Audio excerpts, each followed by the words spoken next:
اس کی تیمارداری کرتے، اس کی خدمت کرتے، اس کی دلجوئی کرتے. انسانیت سے حضرت ہمدردی. سلمان فارسی رضی اللہ تعالی عنہ، نبی پاک صلی اللہ تعالی علیہ وسلم جب حلقہ اپنے اصحاب کے اندر جب خدمت کا آپ درس دیتے تو حضرت سلمان فارسی رضی اللہ تعالی عنہ فرماتے ہیں کہ جب میں یہودیوں کے بڑے بڑے گرجوں میں چرچوں میں جاتا تھا دین اسلام کی حقانیت کو لے کر، وہاں میں جب لوگ مجھ سے غیر مذہب کے لوگ سوال کرتے محمد عربی صلی اللہ علیہ وسلم کی کیفیات کیا ہے، ان کی عادات کیا ہے، تو سلمان فارسی کہتے ہیں کہ میں یہودیوں کے گرجے میں جا جا کر، چرچ میں جا جا کر میں حضور کی عادات کریمہ کا تعارف کراتا تھا کہ ہم وہ لوگ تھے جو بتوں کو پوچھتے تھے، اللہ، ہم بتوں کی عبادت کیا کرتے تھے، جھوٹ بولنا ہمارا شیوا تھا، لیکن جب سے حضور سید عالم صلی اللہ علیہ وسلم کے دامن سے وابستہ ہوئے، اسلام کے اندر آ گئے ہم، تو اس نبی نے ہمیں بتوں کی عبادت کرنے سے ہمیں روکا، جھوٹ سے ہمیں بچایا. ہم تو ڈاکو تھے، لٹیرے تھے، حضور نے اور دین اسلام نے ہمیں ان خرافات سے بچایا اور انسانیت کا درس دیا. کیوں نبی رحمت صلی اللہ علیہ وسلم کی پوری زندگی آپ دیکھیں کہ حضور نے 40 سال انسانیت کا درس دیا ہے. 40 سال حضور نے دین کی خدمت کری ہے. 40 سال کے بعد 23 سال کی زندگی جو دنیا والوں کو سرکار نے پیغام میں دیا، اور اس کا اثر اتنا ہوا کہ پورے دنیا میں حضور کا نام پہنچا، حضور کا دین پہنچا، حضور کا اسلام. کیا بات ہے. سرکار دو عالم صلی اللہ علیہ وسلم نے جو تبلیغ فرمائی اس میں جاذبیت اس لیے تھی کہ سرکار نے وہ جو کچھ بھی کہا پہلے خود کر کے دکھایا، اور جیسے کہ مفتی صاحب نے بیان کیا اس میں انسانیت سے ہمدردی اور انسانیت کے غم کو، انسان کے غم کو اپنا غم سمجھنا اور اس کی خدمت کرنا بہت اہم تھا. اچھا ڈاکٹر صاحب یہ بتائیے کہ جب ہم زکوٰۃ کی بات کرتے ہیں تو یہ کس طرح سے صدقہ اور خیرات سے الگ ہے؟ کیونکہ ہے تینوں میں انسانیت کی خدمت، خلق خدا کی خدمت، کسی کی مدد کرنا، لیکن کیا شرعی طور پر ان تینوں کے احکامات الگ الگ ہیں، صدقہ، خیرات اور زکوٰۃ کے؟ دیکھیں، بسم اللہ الرحمن الرحیم، زکوٰۃ اللہ رب العزت کا ایک ایسا حکم ہے کہ جسے اللہ تعالیٰ نے قرآن کریم کے اندر بار بار بیان فرمایا ہے. صحیح. نماز کے ساتھ ساتھ اللہ رب العزت نے کئی آیات کریمہ کے اندر زکوٰۃ کا بھی حکم دیا ہے. اقیم الصلاۃ وآتوا الزکاۃ، نماز قائم کرو اور زکوٰۃ ادا کرو. اور زکوٰۃ کی جو اقسام کی جانب آپ نے اشارہ فرمایا، بالکل وہ زکوٰۃ کی جو سال بھر کے اخراجات سے اضافی آنے کے بعد جو آپ ادا کرتے ہیں وہ واجب ہے. ٹھیک ہے، مخصوص اشیاء کے اوپر جو ہے وہ زکوٰۃ واجب ہے، اور پھر وہ واجب ہے. اور اسی طرح رمضان المبارک کے بعد آپ جو بطور فطرہ جو زکوٰۃ ادا کرتے ہیں وہ بھی واجب ہے. لیکن جہاں تک روزمرہ نکالے جانے والے صدقات کا جو تعلق ہے وہ واجب نہیں ہے، وہ مستحب ہے. وہ انسان جو ہے وہ ویسے ہی نکال لیں، یعنی اس کا بھی حکم ہے، لیکن اس کا جو حکم ہے وہ استحبابی طور پر ہے. تو ان کے درمیان جو فرق ہے وہ وجوب اور استحباب کا ہے. اور ظاہر ہے جب جو واجب ہے اس کو تو آپ چھوڑ ہی نہیں سکتے، ٹھیک ہے، اس کو تو ہر حال میں بجا لانا ہے. صحیح. اس کے چھوڑنے کے اوپر اللہ رب العزت کی جانب سے عقاب ہے، اللہ رب العزت کی جانب سے عذاب ہے. لیکن استحبابی کام کو اگر چھوڑنا چاہیں کوئی بحالت میں تو چھوڑ بھی سکتے ہیں. تو لہٰذا زکوٰۃ اللہ رب العزت نے ایک ایسا نظام رکھا ہے دین مبین اسلام کے اندر کہ جس نظام کے اوپر اگر صحیح طرح عمل اگر ہو جائے تو معاشرے کے اندر غربت کا خاتمہ ہو جائے گا، معاشرے سے قسم پرسی کا خاتمہ ہو جائے گا، فقراء اور مساکین کا جو ہے وہ کیا ہے خاتمہ ہو جائے گا، یعنی ان کی ضروریات پوری ہو جائیں گے. اچھا، اس حوالے سے ایک اور نقطہ وہ یہ ہے کہ زکوٰۃ کے درمیان اور زکوٰۃ استحباب کے درمیان جو فرق ہے نا، اس میں اخراج وہ جو مستحقین ہیں جن کو آپ دینا چاہتے ہیں ان کے حوالے سے بھی فرق ہے. زکوٰۃ جو آپ دیں گے وہ جو سادات ہیں ان کو نہیں دے سکتے. میرا خیال ہے آپ کے ہاں بھی ایسا ہی ہوگا. زکوٰۃ جو ہے نا وہ سادات کو آپ نہیں دیتے، سادات کے لیے الگ سے اموال ہیں. لیکن جو مستحب صدقات ہیں، ٹھیک ہے، جس کو بھی آپ زکوٰۃ کہہ سکتے ہیں، وہ آپ دے سکتے ہیں. وہ سادات کے لیے بھی کیا ہے، جائز ہے. تو یہ ایک انتہائی عام طور پر سادات کے لیے جو حکم رکھا گیا ہے وہ خمس کا رکھا گیا ہے. خمس کا ایک الگ سے بہرحال ایک حکم ہے، وہ الگ مکاتب فکر کے حوالے سے شاید ہو سکتا ہے. تو بہرحال زکوٰۃ کا جو نظام اللہ تعالیٰ نے رکھا وہ ایسا رکھا کہ انسان مال کو ذخیرہ اندوزی کرتے ہوئے اپنے پاس نہ رکھیں، بلکہ اس کو معاشرے کے اندر جو ہے اس کی سرکولیشن جاری رہنی چاہیے. ٹھیک ہے، معاشرے کے اندر، چونکہ آپ جب دیتے ہیں تو آپ کے مال میں کمی نہیں آتی، بلکہ اس کے حوالے سے باقاعدہ احادیث بھی ہیں. جب آپ دیتے ہیں زکوٰۃ تو آپ کے مال میں برکت پیدا ہوتی، کمی نہیں ہوتی. ہم یہ سوچ رہے ہوتے ہیں کہ اگر ہم دیں گے تو ہمارے مال میں کمی ہوگی. اللہ رب العزت کسی اور طریقے سے آپ کے مال میں زکوٰۃ عطا فرما دیتا ہے. یعنی کمی کا تصور کرنا گویا کہ اللہ رب العزت کے بارے میں بدگمانی ہے.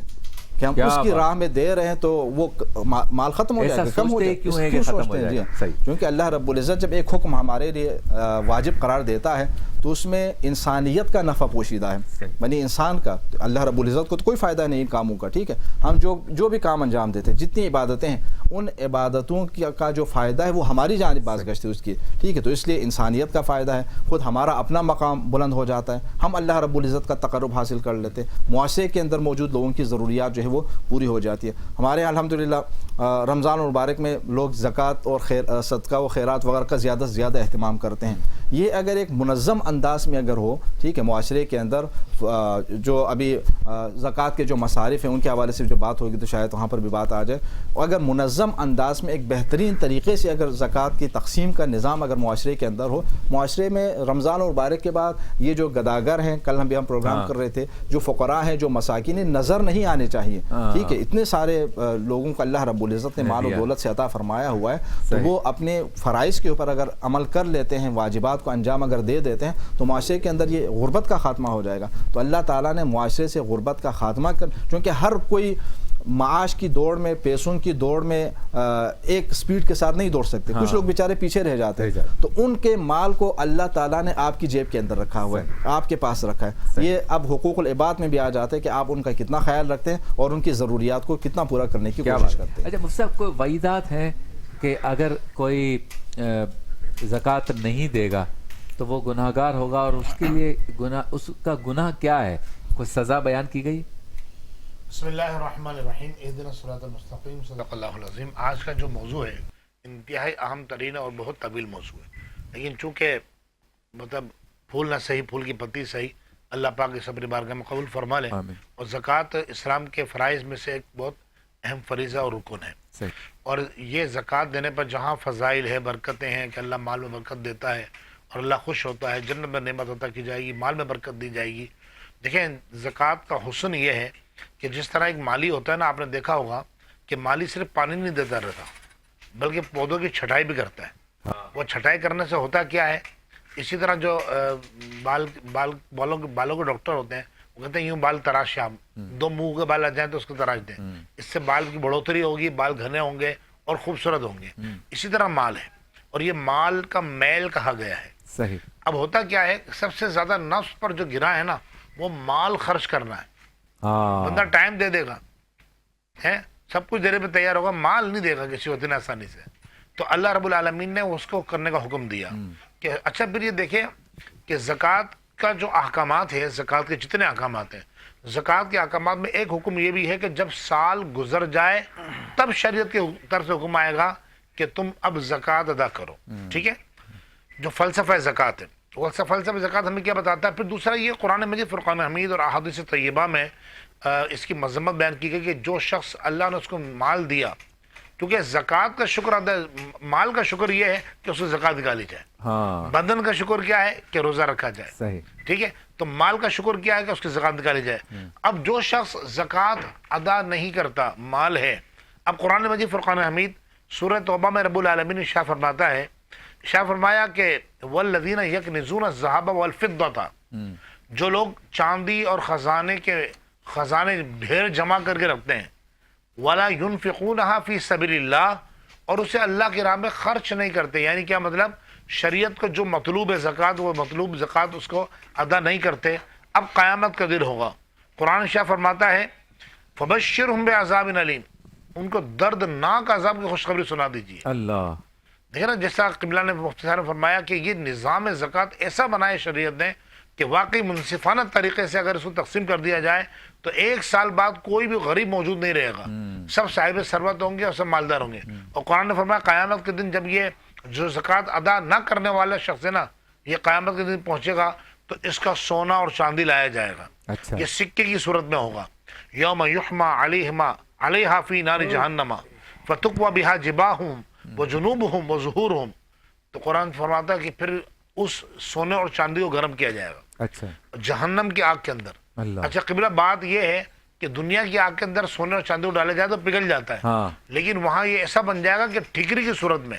اور اب جب یہ فتکوی جباہہم, اللہ فرماتا ہے ان کی پیشانیوں پر سے داغ لگایا جائے گا, ان کی کروٹوں پر داغ لگایا جائے گا, ان کی پیٹھ پر, پشت پر داغ لگایا جائے گا, ان کے پہلوؤں پر داغ لگایا جائے گا, پھر اس سے پتہ کیا کہا جائے گا, وہ ظاہر سی بات ہے ایک درد اور اذیت کے کرب کی کیفیت ہوگی, وہ چیخ رہا ہوگا جہنم کے اندر. اللہ قرآن فرماتا ہے اس سے کہا جائے گا ھذا ما کنزتم لانفسکم, یہ وہی تمہارا خزانہ ہے جو تم نے اپنے لیے جمع کیا تھا, ہاں فذوقوا ما کنتم تکنزون, اب جو تم نے جمع کیا اس کا مزہ چکھو. تو یہ دنیا بہت آسان ہے, اس لیے میں آج یہاں کے پلیٹ فارم سے اور اس ٹرانسمیشن سے یہ کہوں گا کہ خدا کے لیے زکاتیں نکالیں. اور اس وقت رمضان ہے, مہنگائی بہت زیادہ ہے, آپ کے عزیز رشتہ دار قریب کیونکہ دیکھیں شبیر بھائی, آپ کے رشتہ دار کا آپ کو اتنا نہیں جانتے ہو جتنا آپ کے پڑوسی جانتے ہوں گے, کہ رشتہ دار مہینے یا سالوں میں ملتے ہیں اور پڑوسی دن رات کا تعلق ہوتا ہے. اب آپ کا پڑوسی آپ کو پتا ہے کہ اس کا کرائے کا گھر ہے, آپ جانتے ہیں کہ وہ کرائے پہ رہتا ہے, اس کے بچے پڑھ رہے ہیں, آپ اس کے اگر مدد کرنا چاہتے ہیں, اسی طرح آپ کی بہن بھائی ہیں, اگر ان کا معلوم آپ کا حال معلوم ہے تو آپ اپنی زکوٰۃ انویلپ میں ڈالیں. زکوٰۃ کے لیے یہ بھی ضروری نہیں ہے کہ آپ بتائیں کہ یہ زکوٰۃ کے پیسے ہیں, آپ نیت کر لیں دینے سے پہلے, اور اس کے بعد ان کو کہیں کہ یہ عیدی بچوں کے لیے, یہ آپ کا یہ تحفہ ہے, یوں دیکھ کے دے دیں, انشاءاللہ ہماری مدد بھی ہوگی. اچھا, پھر ہمارے ہاں آج کل چونکہ سونے اور چاندی کا ریٹ بہت زیادہ بڑھ رہا ہے, تو ہر کوئی جو ہے نا وہ سونا چاندی بس جمع کر لوں, یہ بیچ کے بھی سونا چاندی لے لوں. آپ لے لیں, کوئی مسئلہ نہیں ہے, لیکن اس پہ زکوٰۃ دینی پڑے گی, ایسا ہی ہے سر؟ اگر آپ کوئی اور ٹریڈ کرتے ہیں تو وہ الگ, اس کے احکامات تو الگ ہیں, لیکن سونا چاندی اگر آپ نے جمع کر لیا, اضافی رہ گیا, تو پھر آپ نے وہ پورا سال گزرنے کے بعد اس کی زکوٰۃ دینی ہے. تو جو نفع آپ گن رہے ہیں اس میں سے 2.5% سائڈ پہ بھی رکھنا پڑے گا. اس کو بھی آپ ذہن میں رکھیں, کیونکہ سونا چاندی والے جو ہے نا وہ نفع کو تو دیکھ رہے ہیں, پھر اگر وہ زکوٰۃ دینے سے بھول گئے تو پھر وہی وعید ہے جو مفتی صاحب نے بیان کی. دوسرا یہ کہ ہمارے ہاں جو فلاحی ادارے ہیں جو زکوٰۃ جمع کرتے ہیں, وکیل بنتے ہیں, کہ جو صاحب ثروت لوگ زکوٰۃ ان کو دیتے ہیں کہ آپ ہماری طرف سے مستحقین کو دے دیجئے گا, ان پہ بڑی ذمہ داری ہے. وہ ادارے سوچ لیں کہ وہ کتنا بڑا کام کر رہے ہیں. آپ نے ساری زندگی 40 سال تک خدمت خلق کی, کروڑوں اربوں روپے کی زکوٰۃ آپ نے وصول کی اور سامنے دے بھی دی, لیکن اگر کسی جگہ پہ 1-8 لاکھ روپے کی بھی بھول چوک کر دی آپ نے, یا جان بوجھ کے فیوریٹزم کر دیا, یا مستحق کو نہیں گیا, تو یہ گناہ بھی آپ کے اوپر ہے. اور ہمارے ہاں لوگ بہت آج کل بیزار بھی ہیں, اور اس پہ گفتگو ہو رہی ہے کہ یہ جو فلاحی ادارے ہیں, جو بڑے بڑے فلاحی ادارے بن گئے جن کے پاس اربوں روپے کا فنڈ ہے, وہ ایسا لگتا ہے کبھی کبھی ان کے ماتھے پہ جو ہے نا وہ اس طرح سے آنکھیں جو ہے نا ان کے ماتھے پہ آ جاتی ہیں کہ جیسے وہ اس کے مالک ہیں. یہ فنڈ جو آپ کو غریبوں کے لیے دیا گیا ہے, یہ آپ نے خود نہیں کمایا, یہ آپ کو مستحقین کو دینے کے لیے صاحب ثروت نے دیا ہے. آپ اس پہ فرعون بن کے بیٹھ گئے کہ میں اپنی مرضی سے دوں گا. تو اس تاثر کو بھی آپ نے زائل کرنا ہے, لوگوں میں اپنے لیے محبت پیدا کریں. لوگ آپ سے پیار کرتے ہیں, آپ کی طرف نگاہیں ہیں, لیکن اس کا مطلب یہ نہیں ہے کہ اگر آپ رکشے, موٹر سائیکلیں یا روزگار یا سلائی مشینیں یا ماہانہ جو ہے نا وظائف دے رہے ہیں تو پھر آپ فرعون بن جائے کہ میں اپنی مرضی سے دوں گا. یہ نہ آپ کی فیکٹری سے کمایا ہوا ہے, نہ آپ کے خون پسینے کی کمائی ہے, یہ صاحب ثروت نے آپ کو وکیل بنایا. تو اسی سے آپ کو مدرسے بنانے, اسی سے. اور ہیلا, پلیز ہیلے والے معاملے کو میں ایک سوال بھی کروں گا مفتی صاحبان سے. یہ ہیلا جو ہے نا ایسا نہ کرتے ہیں کہ کل کلا کو زکوٰۃ دینے والا کہے کہ ہیلا کر کے میں واپس اپنے اوپر ہی خرچ کر دوں, ایسا معاملہ بھی نہ آ جائے. اس کا بھی ذرا خیال رکھیں. اور سب سے زیادہ اہم بات یہ ہے کہ اگر کوئی آپ کو بغیر کیمرے کے, بغیر فوٹو کے اگر آپ سے کوئی مدد مانگتا ہے تو وہ بھی کر دیا کریں. مدد دینے کے لیے ضروری نہیں ہے کہ کیمرے کو آن کیا جائے. مفتی صاحب ہیلے کے بارے میں بتائیں. بسم اللہ الرحمن الرحیم. بڑا نازک مرحلہ آپ نے ڈسکس کرنے کے لیے آپ کو چن لیا, کیونکہ ہمارے سامنے بڑے بڑے ادارے ہیں, بڑے بڑے لوگ ہیں.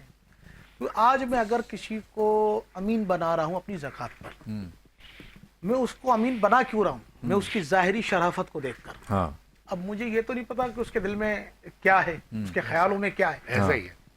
میں تو اس کی ظاہری شرافت کو دیکھ رہا ہوں, ظاہری کردار کو دیکھ کر میں اپنی ضمانت, اپنی زکوٰۃ کا اس کو امین بنا رہا ہوں کہ یہ میری زکوٰۃ. کیونکہ بعض لوگ ایسے ہوتے ہیں جو اپنے شہروں سے سالوں باہر نہیں نکلتے, اپنے علاقوں سے سالوں باہر نہیں نکلتے, لیکن جن اداروں کو, جن بڑی بڑی شخصیات کو لوگ اپنی زکوٰۃ پر امین بناتے ہیں, وہ کیا کہتے ہیں کہ آپ سیاح ہو, آپ دنیا کو دیکھ رہے ہو, دنیا کے لوگ آپ کے سامنے ہیں, تو یہ زکوٰۃ ہم آپ کو دے رہے ہیں, آپ جہاں بہتر سمجھیں ہماری زکوٰۃ کو وہاں استعمال کریں.